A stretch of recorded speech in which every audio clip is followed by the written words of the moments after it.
You guys remember the Dragon's Breath? It was that gun that you left in the vault all the time and never touched. You know the one? Yeah, that one. That's the one. So, there's a year 2 version of it. What's quack-a-lack in there, guys? How you doing? My name is Pone. Welcome to the channel. Enjoy your stay.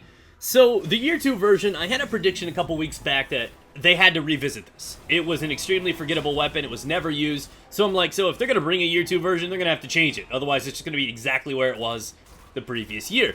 So, my first prediction was that they were going to go ahead and create this and implement the whole Void Wall grenade. That Night Stalker grenade that creates that giant purple wall flame. I thought that's what they were going to do. Seeing as how that was already an element inside the game, a mechanic, I felt like they were just going to copy-paste that, just like they did with the solar grenade. Let's face it, the year 1 one was just terrible. The solar grenade after an actual rocket explosion was about as useful as a girlfriend with phallophobia. It's just not something that mixes. I mean, you have an explosion that goes off, and then you leave a grenade behind, so if everything isn't already dead because, you know, the rocket explosion, then there's going to be a fire grenade that they just walk away from. Yeah, so I thought it was a really bad idea. I knew they were going to change it, and they definitely did step it up, and they've changed it in quite a few ways. It was completely reworked, so let's take an opportunity to take a look at it right now. Oh, look at all those teeth. It's about the most threatening thing of this thing. Kind of looks like one of those refurbished hand vacuum cleaners, you know what I'm talking about? Anyways, I'm done picking on it. Let's move into what this thing has working for it. It's got the NAPALM. It releases a trigger after weapon fire to drop a napalm canister. Smart drift control, doesn't matter. Linear compensator, don't care. Confined launch, who cares? It's a rocket. We have surplus, so you have the chance to find more ammo for this weapon, which is exciting. Quick draw, kinda meh. Javelin, that's not half bad. And of course, speed reload can't hurt it either. Last but not least, we have the who's next? The final round in the magazine gets a kill, it will increase the reload speed. Seeing as how this can only carry 1 per mag, it basically means if you get a kill with it, you get to get a quicker reload. So that's cool. I like that the perks work well and the synergy is there amongst them. So that's exciting news. Well, it would be, assuming it was any good. And, well, let's face it, it's not. Surprise there. So, the napalm canisters are cool. It's a good idea on paper. And what was so interesting about it is it shoots a rocket, a slow-moving projectile. And if you hold the trigger and then you let go, what happens is it kind of does the whole rocket ship sort of deal. It kind of separates and then a projectile is lobbed from it and therefore falls to the ground.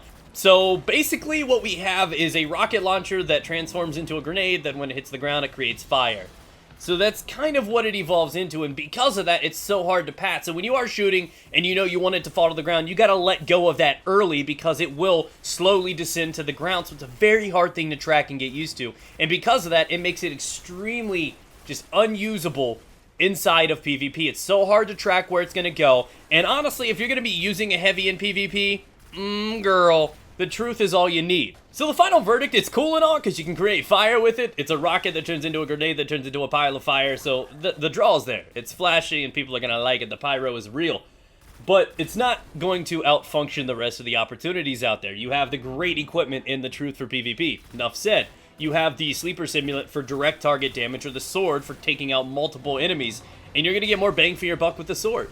So the way that it sees, there's just really no place in the meta for this gun right now, and it is really cool. Now, one thing they could do to change this thing is pretty much convert it to a direct grenade launcher. What I mean by that is basically just bypass the first phase, where it's a rocket and all. Be able to just lob one grenade projectile that explodes, does major damage on an AoE. That would be great for something like Control. You pick it up, and you just lob it into a ground, maybe even be able to ricochet it once, and then so you can bounce it off a wall in safety, and then it land and just completely set on fire the room.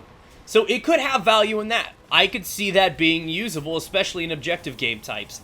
That could have some value. But at first, you got to get rid of the whole rocket phase because it's too hard to gauge where it's going. So if they were able to convert this directly to a rocket launcher, not give it crazy range or anything like that, but to make it usable in close to medium range, and I feel completely stripping that whole rocket phase from it, allowing it just to be a projectile you can lob and set things on fire with, would actually be a pretty functional thing in PvP and PvE. So, yeah, take notes, Bungie. Trust me, I'm a professional. So thanks for watching, guys. It's a first look at the Dragon's Breath, what I think they could do to enhance it. So get out there, have some fun with it, set some things on fire if you enjoy that kind of thing. But I'm heading out. Subscribe if you're new here. Take the plunge. I'll catch you around sometime, guys.